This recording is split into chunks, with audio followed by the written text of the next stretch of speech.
नमस्कार मित्रांनो, लग्नानंतर होईलच प्रेम या मालिकेच्या आजच्या भागामध्ये मी तुम्हा सर्वांचे अगदी मनपूर्वक स्वागत करते. आजच्या भागामध्ये आपल्याला पाहायला मिळतं, आता आपल्या वडिलांना भेटताच काव्याचे अश्रू अनावर होतात. तर काव्या आपल्या वडिलांचे आशीर्वाद घेते. काव्याचे वडील काव्याला आशीर्वाद देत म्हणतात, खूप मोठी हो बाळा. तर आता काव्या म्हणू लागते, बाबा तुम्ही कसे आहात? तर काव्याचे वडील म्हणतात, मी अगदी ठीक आहे. परंतु बाळा, तू खुश आहेस ना? तर काव्या म्हणते, हो बाबा, मी खरंच खूप खुश आहे. तर काव्याचे वडील काव्याला रडतच म्हणतात, बाळा, रोज तुझी आणि नंदिनीची आम्ही नेहमीच आठवण काढत असतो. परंतु जेव्हा जेव्हा तुमची आठवण येते किंवा जेव्हा जेव्हा मनात तुमचा विचार येतो, त्यावेळी स्वतःलाच अपराधी असल्यासारखं वाटतं. माझ्या निर्णयामुळे मी माझ्या मुलींच्या चेहऱ्यावरचं हसू तर नाही ना घालवलं? हा प्रश्न नेहमीच मी माझ्या मनाला विचारत असतो. तर काव्य आपल्या वडिलांना शांत करते आणि म्हणू लागते, बाबा असं काही नाहीये. मी आणि ताई खरंच खूप खुश आहोत. आणि हो, मी तुम्हाला सॉरी म्हणायला हवं. खरं तर तुमचा निर्णय चुकला असं तुम्हाला वाटत असलं तरी माझं वागणं सुद्धा तितकंच चुकीचं होतं ना. जेव्हा जेव्हा मी तुम्हाला भेटले तेव्हा तेव्हा मी तुमच्याशी तिरस्काराने बोलायची ना, मी तुमच्याशी नीट वागायची नाही. आणि म्हणूनच बाबा खरंच सॉरी. पण बाबा, आता त्या गोष्टींचा तुम्ही विचार नका करू. मला मान्य आहे मी चुकले, परंतु या सगळ्यामुळे तुम्ही स्वतःला त्रास करून नका घेऊ. असं म्हणत आता काव्याच्याही डोळ्यामध्ये अश्रू असतात. काव्या बाबांना म्हणू लागते, बाबा मी खरंच वेड्यासारखी वागले ना? तुम्हाला खूप या सगळ्यामध्ये मी दोष दिला, परंतु बाबा खरंच तुमचा यामध्ये काहीच दोष नव्हता. पण तुम्ही म्हणता ना, जे होतंय ते चांगल्यासाठी, मग तेच अगदी खरं ठरलं. जे झालंय ते अगदी चांगल्यासाठीच झालं आहे. आणि बाबा खरं सांगू का, ती एक वेळ होती की ज्यावेळी काव्याला हे लग्न किंवा हा संसार काहीच मान्य नव्हतं. परंतु बाबा, आता वेळ बदलली आहे. या सगळ्याचा मी स्वीकार केला आहे आणि बाबा मी खरंच खूप खुश आहे. तर आता काव्याचे वडील काव्याला पुन्हा एकदा विचारतात, बाळा खरंच तू खुश आहेस ना? काव्या म्हणते, हो बाबा, 100%. तर आता काव्याचे वडील काव्याचे अश्रू पुसतात आणि म्हणू लागतात, बाळा मला हेच तर हवं होतं. तुम्हा मुलींच्या चेहऱ्यावरचा आनंद पाहण्यासाठीच तर मी आत्तापर्यंत या क्षणाची वाट पाहिली आणि तो क्षण आज मी पाहिला आहे. तर त्यानंतर काव्याचे वडील काव्याला म्हणतात, बाळा एक महत्त्वाचा फोन करायचा आहे. काव्य म्हणते, बाबा अहो आज पार्टी आहे ना? तर काव्याचे वडील म्हणतात, हो मी लगेच येतो, तोपर्यंत तुम्ही बोलून घ्या. असं म्हणत काव्याचे वडील तिथून निघून जातात.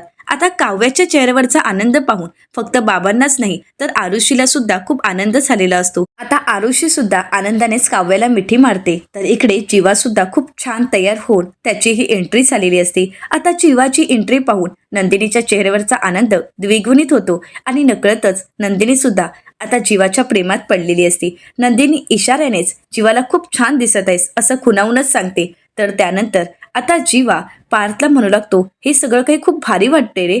तर पार्थ म्हणतो, वाटणारच, कारण खूप लोकांनी यासाठी मेहनत घेतली आहे. सगळ्यांचा हातभार आणि सगळ्यात महत्त्वाचं की त्यातील एक व्यक्ती इथेच आहे, तुझी बायको. तिचीच मेहनत आहे हे सगळं काही तुझ्यासाठी करायचं. आता जीवा नंदिनीकडे अभिमानानेच पाहू लागतो. तर त्यानंतर जीवा म्हणतो, बाबा पण तिथेच आहेत, आलो मी बाबांना भेटून येतो. असे म्हणत जीवा आता बाबांना भेटायला जातो. तर विक्रम आता धनंजय काका यांना भेटतात आणि म्हणू लागतात, बघ तुझ्या मुलीने सिक्सर मारलाय, सिक्सर. अरे बघ ना किती छान यश मिळवलं आहे. तर धनंजय काका म्हणू लागतात, अरे माझ्या काव्याने आता प्राथमिक फेरी एवढी पूर्ण केली तर तू एवढी मोठी पार्टी देतोयस. मग ती जर IAS झाली तर? ते म्हणू लागतात, तर मग मीच पार्टी देईन. तर विक्रम म्हणू लागतात, नाही, दोघांनी मिळून द्यायची. असं म्हणत दोघेही खूप खुश असतात. तर जीवा आता नंदिनीच्या वडिलांना आवाज देतो आणि म्हणतो, बाबा कसे आहात तुम्ही? ते म्हणतात, मी अगदी ठीक आहे, अगदी खुश आहे. तुम्ही कसे आहात? तर जीवा म्हणतो, मी सुद्धा खरंच खूप खुश आहे. तर दोघेही एकमेकांना मिठी मारतात आणि आनंद व्यक्त करत असतात. तर दुसरीकडे पाहायला मिळतं, हे सर्व दृश्य रम्या आणि वसुहत्या लांबूनच पाहत असतात आणि एन्जॉय करत असतात. वसुहत्या रम्याला म्हणतात, आपल्या बॉम्बची वात आणि काडी दोघंही पार्टीत आले आहेत. रम्या म्हणते, हो ना, आता फक्त एवढंच की लवकरात लवकर या पार्टीची सुरुवात करा, म्हणजे कसं आम्हाला मजा बघता येईल. असं म्हणत रम्या आणि वसुहत्या खूप खुश असतात. तर इकडे देशमुखांच्या घरी सर्वच जण पाहुणे आलेले असतात आणि आता पार्टीची सुरुवातही होते. सर्वजण टाळ्या वाजवत आता जीवा आणि काव्याचं कौतुक करू लागतात, त्यांचं अभिनंदन करू लागतात.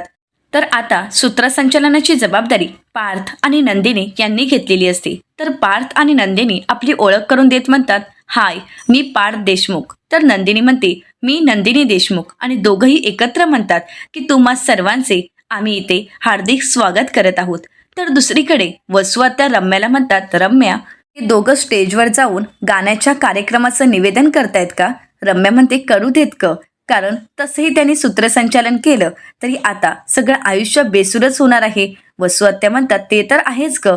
तर रम्या म्हणते, एकदा कार्यक्रमाला सुरुवात झाली ना मग झालं. तर वसू आत्या म्हणतात, आपण फक्त इथे निवांत बसायचं आणि मज्जा पाहायची. असं म्हणत दोघीही कधी एकदा आपण आणलेला बॉम्ब फुटतोय आणि कधी एकदा देशमुखांच्या घरी वादळ येतंय याचीच वाट पाहत असतात.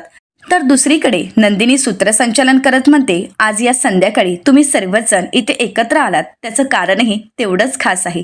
असं म्हणत ती जीवाची ओळख करून देत म्हणते, माझे पती जन्मीजय मानिनी विक्रम देशमुख यांनी भरघोस यश मिळवले आहे आणि म्हणूनच हा कौतुक सोहळा आयोजित केला गेला आहे.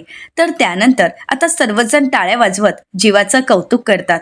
तर त्यानंतर आता पार्थ काव्याची ओळख करून देत म्हणतो, धनंजय मोहिते यांची द्वितीय कन्या, या घरच्या थोरल्या सुनबाई आणि माझी गोड हसरी लाडकी मांजर. असं म्हणत पार्थ तिथेच थांबतो. तर सर्वजण पार्थवर हसू लागतात. तर काव्या पार्थकडे प्रेमानेच पाहत असते. तर आता पार्थ पुढे काव्याची ओळख करून देत म्हणतो, माझी बायको माझी पत्नी काव्या पार्थ देशमुख यांनी खूप छान यश मिळवलं आहे आणि भरघोस यश मिळवलं यासाठीच ही एक छोटीशी त्यांच्यासाठी सरप्राईज पार्टी आम्ही आयोजित केली आहे आणि म्हणूनच या ठिकाणी तुम्ही सर्वजण त्यांचं कौतुक करण्यासाठी जमले आहात. तर नंदिनी सर्वांना म्हणते, एकदा जोरदार टाळ्यांनी या दोघांचंही कौतुक होऊ देत. तर सर्वजण टाळ्या वाजवत त्या दोघांचं कौतुक करतात. तर त्यानंतर आता पार्थ म्हणू लागतो, बरं, यानंतर काव्या देशमुख आणि जीवा देशमुख या दोघांनाही मी स्टेजवर आमंत्रित करत आहे. तर आता जीवा आणि काव्या दोघंही स्टेजवर येतात. खरं तर त्या स्वतःहून स्टेजवर येत नाही, तर पार्थ आता काव्याचा हात हातात घेत तिला स्टेजवर घेऊन येतो. तर त्यानंतर आता पार्थ म्हणू लागतो, बरं, खरं तर तुम्हा दोघांचेही आभार. का ते विचारा. तर जीवा म्हणतो, का? तर पार्थ म्हणू लागतो, तुम्ही एवढं छान भरघोस यश मिळवलं आणि म्हणूनच आज आम्हाला पार्टीचा चान्स मिळाला आहे. तर सर्वजण हसू लागतात. सगळ्यांच्या चेहऱ्यावर आनंद असतो. काव्याने सुद्धा नात्याचा स्वीकार केलेला असतो. ती सुद्धा खूप खुश असते. सर्वजण खूप खुश असतात आणि म्हणूनच पार्थ म्हणतो, बरं, तुम्ही सर्वजण हसताय आता, परंतु परीक्षेच्या अगोदर आम्ही आणि परीक्षेनंतर हे दोघं गॅसवर होते. असं म्हणतात सर्वजण पुन्हा एकदा हसू लागतात. तर नंदिनी जीवाचं कौतुक करत म्हणते, बरं, मी जीवांना जेवढं ओळखते त्यावरून मला असं वाटते की जीवा खरंच खूप चांगले आहेत. त्यांचा स्वभाव खरंच खूप चांगला आहे. ते मनानेही खूप चांगले आहेत आणि तेवढेच ते हुशारही आहेत. पण जीवांचं कसं आहे ना, म्हणजे मी ज्यावेळी त्यांना ओळखत होते, ज्यावेळी मी त्यांची आणि माझी पहिली भेट झाली, त्यावेळी मला असं वाटायचं की जीवांना नक्की आयुष्यात काय करायचं आहे, त्यांचं नक्की एम काय आहे, त्यांचं काय ध्येय आहे, तेच ध्येय त्यांच्यासमोर नाही आहे. तर आता पार्थ विश्लेषण करत म्हणतो, म्हणजे काय आहे ना, आमचा जीवा आहेच तसा. जीवाला नवनवीन गोष्टी शिकायला, नवीन नवीन गोष्टी आत्मसात करायला खूप आवडतात. म्हणजे कसं आहे ना, एखादं काम जर करायला घेतलं आणि ते काम जर हाती घेतलं तर मग चंचल मन किंवा मग त्या कामात त्याचा इंटरेस्ट नसणं किंवा ते काम अर्धवटच सोडणं, असा आमच्या जीवाचा पॅटर्न आहे आणि तो पहिल्यापासूनच आहे. तर आता पार्थ म्हणू लागतो, पण आता आहे असं म्हणू शकत नाही, तो होता. नंदिनी म्हणते, अगदी खरं आहे, तो पॅटर्न त्यांचा होता, पण आता जीवा बदलले आहेत. जीवांनी आता आपलं ध्येय काय आहे, आपला फोकस काय आहे हे ठरवलं आहे. म्हणजे कसं आहे, त्यांच्या आवडीचं काम, त्यांना जे काम आवडतं तेच त्यांना करता येईल असं नाहीये, परंतु आता त्यांना आवडत नसणारं काम सुद्धा त्यांनी अगदी मनापासून केलं, अगदी फोकस देऊन ते काम केलं आणि म्हणूनच आज त्यांनी ते भरघोस यश मिळवलं आहे. त्यांच्या मेहनतीने आज त्यांनी हे यश मिळवलं आहे. या सगळ्यासाठी त्यांनी खूप मेहनत घेतली आहे आणि हे जे काही त्यांनी केलंय ना, ते अगदी मनापासून केलं आहे. जीवा, खरंच तुमचा आम्हाला खूप अभिमान वाटतो. असं म्हणत नंदिनी आता जीवाचं कौतुक करू लागते. आता नंदिनीच्या तोंडून आपलं कौतुक होत आहे हे पाहून जीवाही खूप खुश असतो. तर जीवाबद्दल हे सर्व ऐकल्यानंतर सर्वजण जीवाचं अभिनंदन करत टाळ्या वाजवू लागतात. तर पार्थ पुढे म्हणतो, अभिमान तर आहेच आणि खरंच अगदी मनापासून या दोघांचाही अभिमान आहे. परंतु नंदिनी, आपण काय म्हणायचो आठवतं का? नंदिनी म्हणते, काय? तर पार्थ म्हणतो, आपण मोठी भावंड आहोत. आपण मोठी भावंड असल्यामुळे आपण आपल्या लहान भावंडांना समजून घ्यायचं, त्यांना सावरायचं, या सगळ्या गोष्टी त्यांना शिकवायच्या. परंतु ही लहान भावंड कधीतरी असा सिक्सर मारतात ना की मग आपल्याला त्यांचा अभिमान वाटतो आणि हा अभिमान कायम टिकवून ठेवण्यासाठी ते तेवढे प्रयत्नही करत असतात. तर आता नंदिनी म्हणू लागते, हो अगदी खरं आहे. माझी धाकटी बहीण काव्या हिने ते सिद्ध करून दाखवलं आहे. खरं तर काव्याला पहिल्यापासूनच अभ्यासाची आवड, म्हणजे बघावं त्यावेळी तेव्हा ती अभ्यासात स्वतःला झोकून द्यायची. लग्ना अगोदर आम्ही आमच्या माहेरी असताना सुद्धा काव्या नेहमी अभ्यासातच असायची. म्हणजे ज्यावेळी आई किचनमध्ये काम करायची तर मी किचनमध्ये तिला मदत करायची.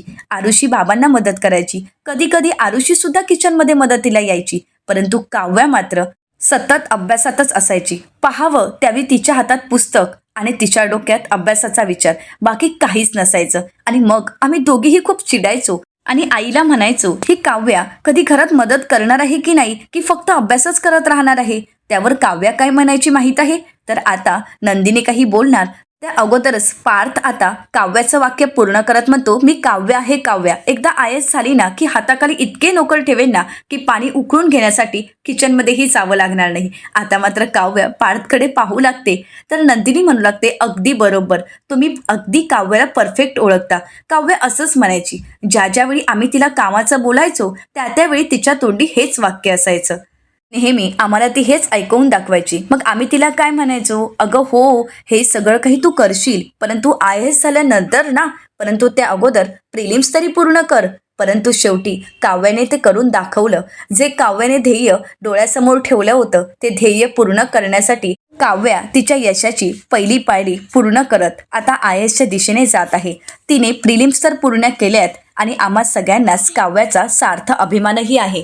असं म्हणतात सर्वजण काव्याचं कौतुक करू लागतात. तर दुसरीकडे वसू आत्या आता रम्याला म्हणू लागतात, ही आता प्रत्येक वेळी माझी बहीण करत असते, पण हिचं सत्य कळल्यानंतर हिला कळेल माझी बहीण. तर आता रम्या म्हणते, फक्त माझी बहीणच नाही तर माझा नवरा हे तिचं चालूच असतं ना. म्हणजे आता तिला कळेल की नक्की कोण कोणाचं आहे.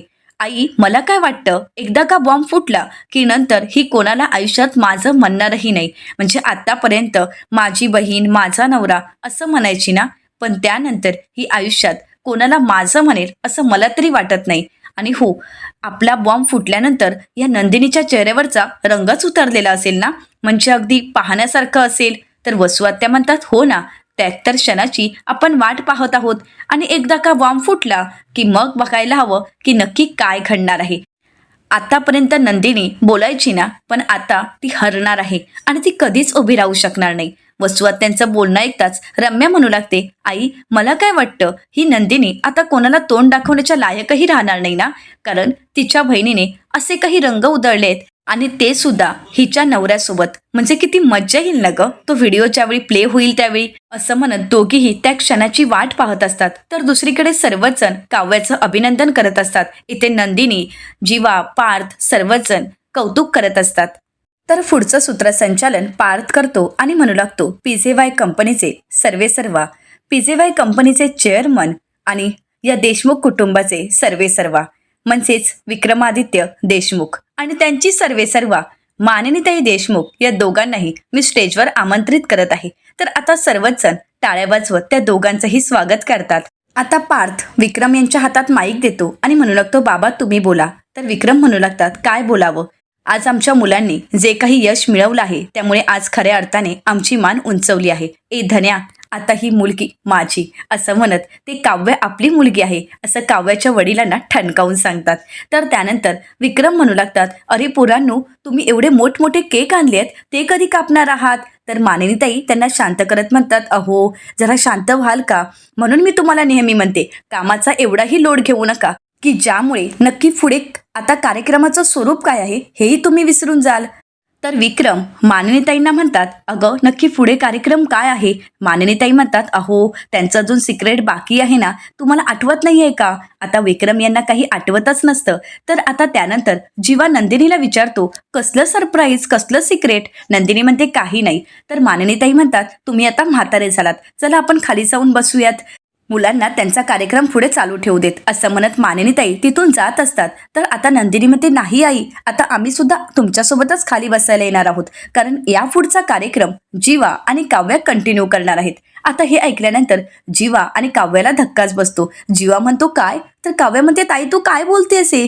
तर नंदिनी म्हणते, हो, आता तुम्ही दोघांनी तुमच्या यशाबद्दल आम्हाला सांगायचं आहे, आता आमचं काम संपलं आहे. असं म्हणत नंदिनी आणि पार्थ त्यांच्या हातात माईक देतात आणि त्यानंतर आपली जबाबदारी पूर्ण करत स्टेजवरून खाली उतरतात. तर सर्वच जण आता जीवा आणि काव्याला प्रोत्साहन देत असतात. सर्वजण टाळ्या वाजवत बोलण्याची विनंती करत असतात. आता इकडे मात्र तू बोलणार की मी बोलणार यांच्यावरून वाद सुरू होतात. काव्या जीवाला म्हणू लागते तू बोल ना, तर जीवा काव्याला म्हणतो अगं तू सुरुवात कर ना.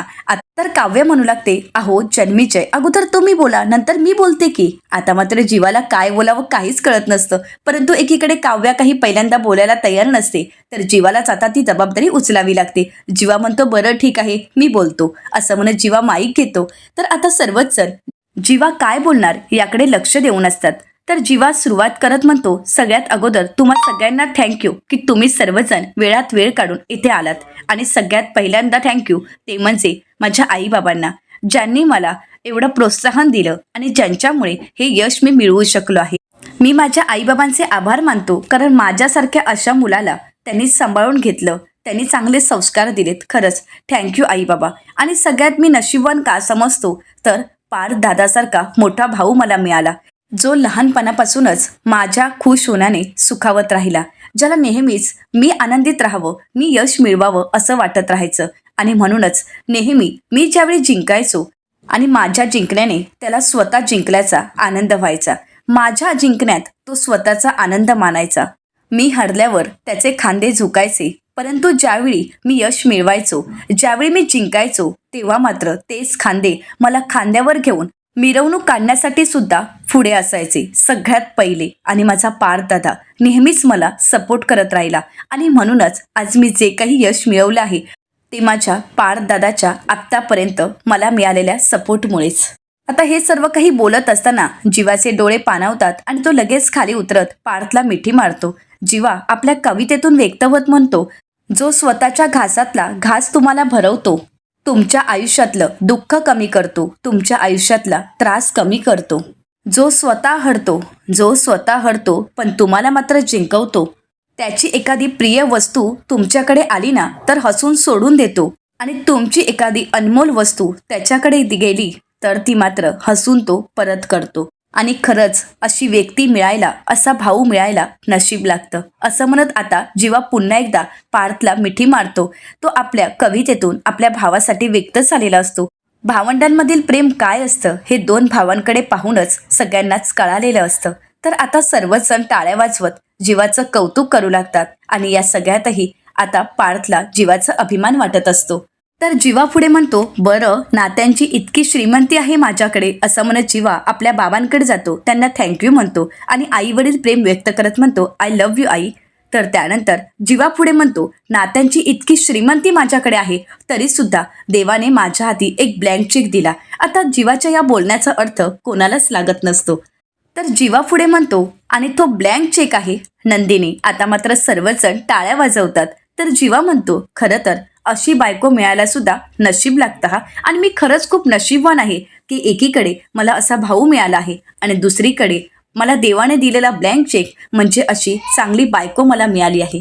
देवाने खरंच खूप छान बायको दिली आहे मला, जिने मला आयुष्यभरासाठी हात दिला, आयुष्यभराची साथ दिली. एवढंच नाही, मी ज्यावेळी चुकलो त्यावेळी अगदी हक्काने कानही पिळलाय बरं का. आणि तिच्यामुळेच मी कविता करू लागलो आहे आणि बाबा हिच्यामुळेच मी कामही करू लागलो आहे. हे सगळं काही घडलं त्याला एकमेव कारण आहे, ते म्हणजे माझी बायको नंदिनी. असं म्हणत आता जीवा नंदिनीचं तोंड भरून कौतुक करत असतो. जीवा पुढे म्हणतो माझ्या आयुष्यातला सगळ्यात कठीण काळ मी हिच्यासोबत काढला आणि आजही ती माझ्या खांद्याला खांदा लावून उभी आहे. आजही तिची मला साथ आहे आणि ती साथ कायम असणार आहे, कारण त्या कधीच माझा हात सोडणार नाही. आणि खरं सांगायचं तर नंदिनी सोबत असेल ना तर मी कोणत्याही संकटाला सामोरं जाऊ शकतो, अगदी कोणत्याही संकटाला. असं म्हणत जीवाचं नंदिनीबद्दलचं असणारं कौतुक काही संपत नसतं. शेवटी जीवा गुडघ्यावर बसतो आणि नंदिनीवर असणारं प्रेम व्यक्त करत म्हणतो नंदिनी आय ओ यू. आता मात्र नंदिनी सुद्धा भारावून जाते, ती उभी राहते. तर जीवा नंदिनीचे हात हातात घेतो आणि त्यावर किस करत आपलं प्रेम व्यक्त करतो. तर त्यानंतर सर्वजण टाळ्या वाजवतात आणि त्या दोघांचंही कौतुक करू लागतात.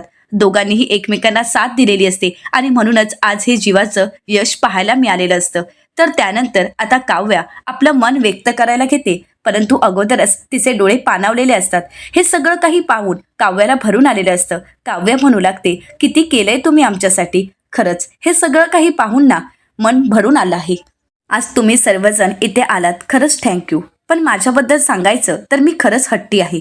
हट्टी पण आहे आणि तेवढीच जिद्दी पण आहे. म्हणजे मी जेवढी हट्टीपणा करते तेवढाच माझा जिद्दीपणाही असतो. एखादी गोष्ट माझ्या मनासारखी नाही झाली की मी नेहमीच चिडायचे. माहेरी असताना सगळ्या गोष्टी अगदी हट्टाने मी मागून घ्यायचे आणि अगदी हट्टाने माझ्या मनासारखं मी करूनही घ्यायचे. आणि खरं तर हे सगळं काही आमच्या बाबांनी आम्हाला करू दिलं. आणि या सगळ्यात एक गोष्ट मात्र माझ्या मनाविरुद्ध झाली. आता मात्र सर्वच जण काव्याकडे पाहत असतात. काव्य रडत असते, तिचे डोळे पाणावलेले असतात. बोलत असताना तिचे अश्रू अनावर होतात. तर काव्या आपलं मन व्यक्त करत पुढे म्हणते, आयुष्यात एक गोष्ट अशी घडली की जी जिवारी लागली होती. त्यानंतर मी सगळ्यांसोबत वैर पत्करलं होतं. अगदी माझ्या जीवाभावाची असणारी माझी मोठी नंदिनीताई हिच्यासोबत सुद्धा, अगदी माझ्या बाबांसोबत सुद्धा मी त्यांच्यासोबत भांडले. मी त्यांना नको नको ते बोलले. मी त्यांचं काही ऐकूनही घेतलं नाही. कारण म्हणाले तसंच मी स्वभावाने खरंच खूप हट्टी आहे. एखादी गोष्ट माझ्या मनासारखी नाही झाली तर ती गोष्ट मला सहन नाही होत. आणि तसंच माझ्याही बाबतीत घडलं.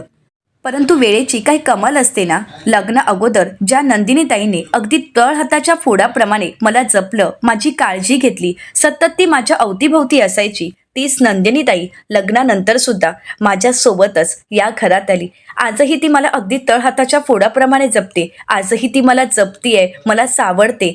कारण ती माझ्यासोबत आहे. माझी सगळ्यात जवळची व्यक्ती माझ्या सासरी माझी जाऊ बनून आली, ती माझी नंदिनीताई. हे घर तर होतंच माझ्या नशिबी. पण आई वडिलांसारखे लाड करणारे, माया करणारे सासू सासरे मिळालेत मला. खरं तर ते सासू सासरे नाहीच आहेत, तर माझ्यासाठी, माझ्या नंदिनीसाठी ते आमचे दुसरे आईबाबाच आहेत. आणि हेही आईबाबा माझ्या नशिबात होतेच. आणि एक अशी गोष्ट होती जी माझ्या नशिबात होती, ज्या गोष्टीसाठी, ज्या व्यक्तीसाठी मी आयुष्यात काहीही हरायला तयार आहे. तो म्हणजे माझा हा मित्र पार्थ देशमुख. असं म्हणत आता मित्र म्हणूनच आता काव्याने पार्थची पहिली ओळख करून दिलेली असते. तर काव्या पुढे म्हणू लागते, माझे बाबा नेहमीच म्हणायचे, आयुष्यात नवरा बायकोने अगोदर मित्र व्हावं तरच नात्याची गोड सुरुवात होते. आमच्याही बाबतीत तसंच घडलं. आमची मैत्री खरंच खूप घट्ट झाली आणि त्यांनी तशी ती निभावलीही. पार्थ देशमुख खरंच खूप वेगळे आहेत. त्यांनी माझे हट्ट, माझा अभ्यास सगळं काही पुरवलं. प्रत्येक वेळी माझे मूड त्यांनी सांभाळलेत. माझ्या भाषेत म्हणायचं तर भारतातील 30 आर्किटेक्टपैकी एक असणारे पार्थ देशमुख. स्वतःच्या आवडीनिवडी, स्वतःचा आनंद त्यांनी माझ्यासाठी बाजूला ठेवला. अगदी स्वतःला सुद्धा त्यांनी बाजूला ठेवलं. आत्तापर्यंत त्यांनी मैत्री तर निभावलीच. त्यांच्या वाट्याचं प्रेम त्यांनी तर दिलंच आहे मला. त्यांनी माझ्यावर प्रेम केलंच आहे. पण आता वेळ आली आहे मला माझी मैत्री निभवायची, माझं प्रेम आता व्यक्त करायची. आणि ते मी करणारही आहे. माझी मैत्री मी निभावणारच आहे आणि माझं प्रेमही मी व्यक्त करणार आहे. आता काव्या आपल्या गळ्यातील मंगळसूत्र दाखवत म्हणते, हीच तर सुरुवात आहे. तुमच्या नावाचं मंगळसूत्र घातलंय मी गळ्यात, काव्यार्थ नावाचं. ही काव्या आणि हे पार्थ आता दोघेही आपल्या नात्यात घट्ट विणले गेले आहेत. असं म्हणत आता काव्याने आपल्या नात्याचा स्वीकार केलेला असतो आणि सगळ्यांसमोर तिने आपलं नातं मान्यही केलेलं असतं. तर काव्या पुढे म्हणते, मानिनीताई नेहमीच म्हणायचे, लग्नानंतर होईलच प्रेम. आणि हो, अगदी खरं आहे, ते झालंय. आणि माझं पार्थवर अगदी मनापासून प्रेम आहे. असं म्हणत आता काव्याने तिचं प्रेम व्यक्त केलेलं असतं. मानिनीताईंचा शब्द तिने खरा करून दाखवलेला असतो. तर काव्या पुढे म्हणते, आणि हो, खरंच तुम्हा सगळ्यांचे आभार की तुम्ही सगळ्यांनी माझ्या या यशाचे एवढं कौतुक केलं, माझ्या यशाचे भागीदार झालात आणि तुम्ही सर्वजण इथे माझं कौतुक करण्यासाठी आलात.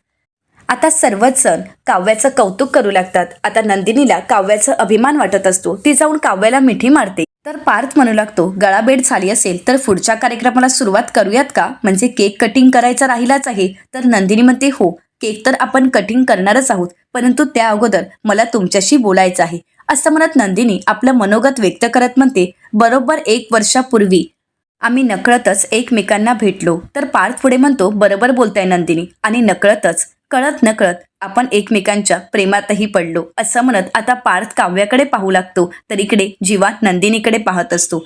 तर पुढे सर्वजण टाळ्या शिट्ट्या वाजवू लागतात. तर नंदिनी म्हणू लागते, आजचा दिवस प्रेमाचा, विश्वासाचा, यशाचा आणि अतूट नात्याचा आहे. आणि म्हणूनच या प्रसंगी तुम्हा दोघांना एक सरप्राईज, छोटीशी गंमत. असं म्हणत आता इकडे रम्या आणि वसुआत्या हसू लागतात आणि त्यांना या सगळ्याचा आनंद वाटत असतो. तर इकडे पार्थ म्हणू लागतो, आता तुम्हाला या प्रोजेक्टरवर काही व्हिडिओ पाहायला मिळतील. तर आता नंदिनी म्हणू लागते, आणि काही फोटोही पाहायला मिळतील. तर दुसरीकडे वसू आत्या रम्याला म्हणतात, आणि काही गुपितही पाहायला मिळतील. आता रम्या हसू लागते. आता पिहूने जे घरातील सर्वांचे बाईट्स घेतलेले असतात ते सगळं काही प्रोजेक्टरवर दाखवलं जातं. पहिली बाईट्स असते ती म्हणजे मानिनीताईंची. मानिनीताई म्हणू लागतात, मला असं कॅमेऱ्यासमोर बोलता येत नाही, परंतु जीवा आणि काव्या तुम्ही जे यश मिळवलंय ना ते उत्तम आहे. तुम्हा कोणालाही कोणाचीच नजर नको लागायला, असं म्हणत मानिनीताई त्या दोघांचीही दृष्ट काढलेली असते. तर मानिनीताई म्हणू लागतात, तुम्हा दोघांनाही तुमच्या आयुष्यासाठी खूप खूप शुभेच्छा, असं म्हणत त्यांनी आपलं मत व्यक्त केलेलं असतं. तर विक्रम त्यांचं मत व्यक्त करत म्हणतात, जीवाची ऑफिसमधली प्रगती आणि काव्याचं तिच्या परीक्षेतील यश पाहून मी खरंच एकदम खुश झालो आहे. तुम्हा दोघांनाही तुमच्या पुढील आयुष्यासाठी खरंच खूप खूप शुभेच्छा. माझे आशीर्वाद सदैव तुमच्यासोबत आहेत. खरंच सांगू का, मला 3 मुलं. मी नेहमीच म्हणायचो की एकतरी मुलगी असावी, आणि तसा मी मानिनीकडे हट्टही धरला होता, परंतु मानिनी ते काही मनावर घ्यायला तयार नाही. परंतु देवाने माझी प्रार्थना ऐकली आणि एकेच दिवशी मला 1 नव्हे तर 2 मुली दिल्या. ते म्हणजे नंदिनी आणि काव्या. जीवा माझा डॅशिंग. जीवाला मी खूप ओरडलो, मारलो, परंतु जीवा खरं सांगू का, तुला मारलेले प्रत्येक वळ माझ्या मनावर उठले आहेत. परंतु तू जे काही यश मिळवलंयस ना त्याने माझी मात्र कॉलर ताठ झाली आहे, असं म्हणत विक्रम अभिमानानेच त्यांचं मन व्यक्त करत असतात. तर पुढे आता काव्याची मैत्रीण अनिशा आपलं मत व्यक्त करत म्हणते, आतापर्यंत मी फक्त काव्याचीच मैत्रीण होते, परंतु काव्याच्या लग्नानंतर जिजू म्हणजेच पार्थ यांचा आणि माझा बॉन्ड खरंच खूप छान झाला आहे.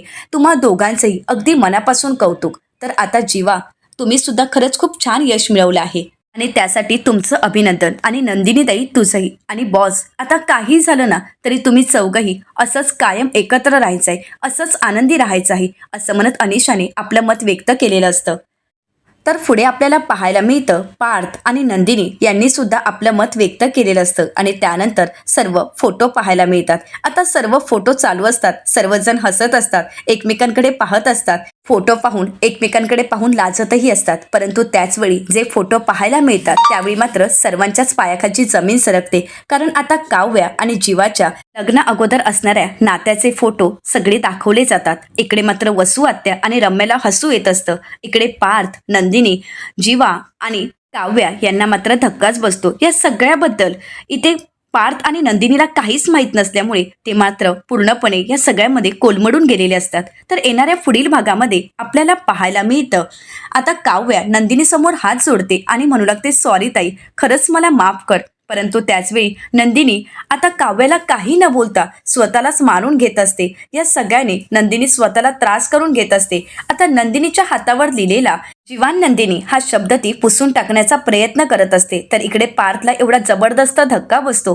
तो खाली कोसळणार. तर एकीकडे मानिनीताई तर दुसरीकडे आता काव्या त्याला सावरते. तर पार्थ काव्याकडे पाहू लागतो. तर त्यानंतर आता जीवा नंदिनी समोर येतो आणि हात जोडून तिची माफी मागत असतो. आता नंदिनी आणि पार्थ या दोघांनाही माफ करतील का, हे पाहणं अतिशय रंजक ठरणार आहे. मित्रांनो, अशाच मालिकांचे नवनवीन अपडेट पाहण्यासाठी चॅनलला नक्कीच सबस्क्राईब करा. व्हिडिओ पाहिल्याबद्दल तुम्हा सर्वांचे अगदी मनपूर्वक धन्यवाद.